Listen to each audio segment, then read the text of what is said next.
भाजप अध्यक्ष बावनकुळे हे चंद्रपूरच्या 2 दिवसीय दौऱ्यावर होती आणि त्याने या दौऱ्यामध्ये चंद्रपूर विधानसभा इतर विधानसभाची चाचपणी देखील केली। या ठिकाणी कार्यकर्त्याची भेटीगाठी घेऊन माहिती देखील गेली। परंतु जो अपक्ष आमदार आहे किशोर जोरगेवार, जे महायुतीमध्ये समर्थित आमदार आहे, त्यांचा तोडगा अद्याप निघाला नाही। परंतु प्रदेशाध्यक्ष बावनकुळे यांच्याकडून हे सांगण्यात आलं आहे की भाजप ही चंद्रपूरची जागा सोडणार नाही, त्यामुळे हा तिढा कायम आहे। आता जो निर्णय घ्यायचा आहे तो जोरगेवारांना घ्यायचा आहे। भाऊ, हा निर्णय आता तुम्हाला घ्यायचा आहे, कुठे प्रवेश करायचा आहे, काय सांग? हे बघा, कुठे प्रवेश करायचा हा प्रश्नच नाही आहे। हा प्रश्न महायुतीचा आहे। महायुतीने ठरवायचं की ही जागा कुणाकडे जाणार आहे।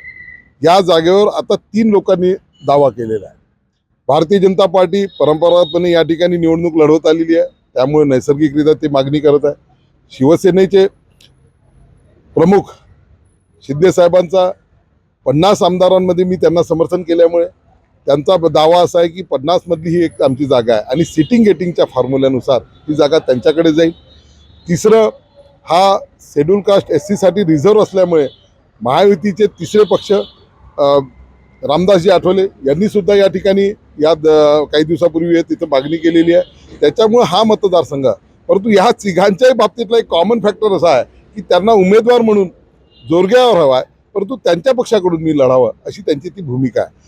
जोपर्यंत हा मतदारसंघ कुणाकडे जाईल हे पक्क होत नाही तोपर्यंत मी त्या पक्षामध्ये प्रवेश करणं हे काही योग्य नाही, कारण की प्रवेश हा आता एक केवळ औपचारिकता राहिलेली आहे। म्हणून ज्या पक्षाकडे तुम्ही जी जागा जाईल त्या पक्षाकडून निवडणूक लढवण्याचा माझा मानस आहे।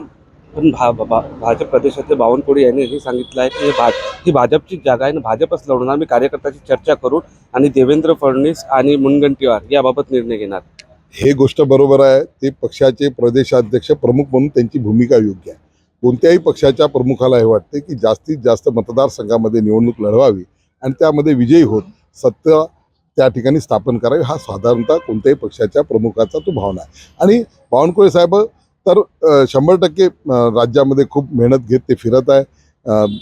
या ठिकाणी शिंदे साहेबही सरकारचा या ठिकाणी मोठ्या प्रमाणामध्ये प्रचार करत आहे। त्याच्यामुळे या दोघांनाही वाटते की या ठिकाणी जी मी मागच्या वेळेस प्रचंड मतांनी 73,000 मतांच्या फरकाने मी ही जागा जिंकलेली आहे, त्याच्यामुळे कॉमन फॅक्टर दोघांचाही आहे की मतदारसंघ आमचा, उमेदवार जोरगेवार, ही भूमिका दोघांची तिघांची आहे। त्याच्यामुळे मतदारसंघ ज्यांच्याकडे जाईल त्या ठिकाणून निवडणूक लढवणार। एक शेवटचा प्रश्न, आपली पसंती कोणत्या पक्षाला? राजकारणामध्ये पसंतीला काही अर्थ नसते, कारण की गेल्या 2009, 2014 आणि 2019 या 3 वेळेचा माझा अनुभव असा आहे की सर्व पक्षांनी मला शेवटच्या क्षणापर्यंत तिकीट दिल्या गेलेली आहे, तुम्ही काम चालू करा केलेलं आहे। आणि काही एका पक्षानं मला तिकीटसुद्धा दिले, AB फॉर्मसुद्धा दिलेला आहे। त्याच्यामुळे माझ्या पसंतीचा का प्रश्न आहे? पसंत हा शेवटी तिकीट हे त्या पक्षाने द्यायचे असते आणि उमेदवारांनी त्याच्यावर कंटेस्ट करायचं असतं, त्याच्यामुळे माझ्या पसंतीचा इथला काही विषय नाही।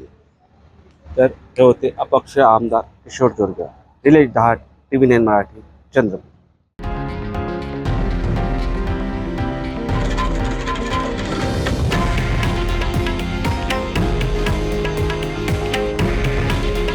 हे आहे देशातील नंबर 1 न्यूज नेटवर्क आणि आपण पाहत आहात TV9 मराठी।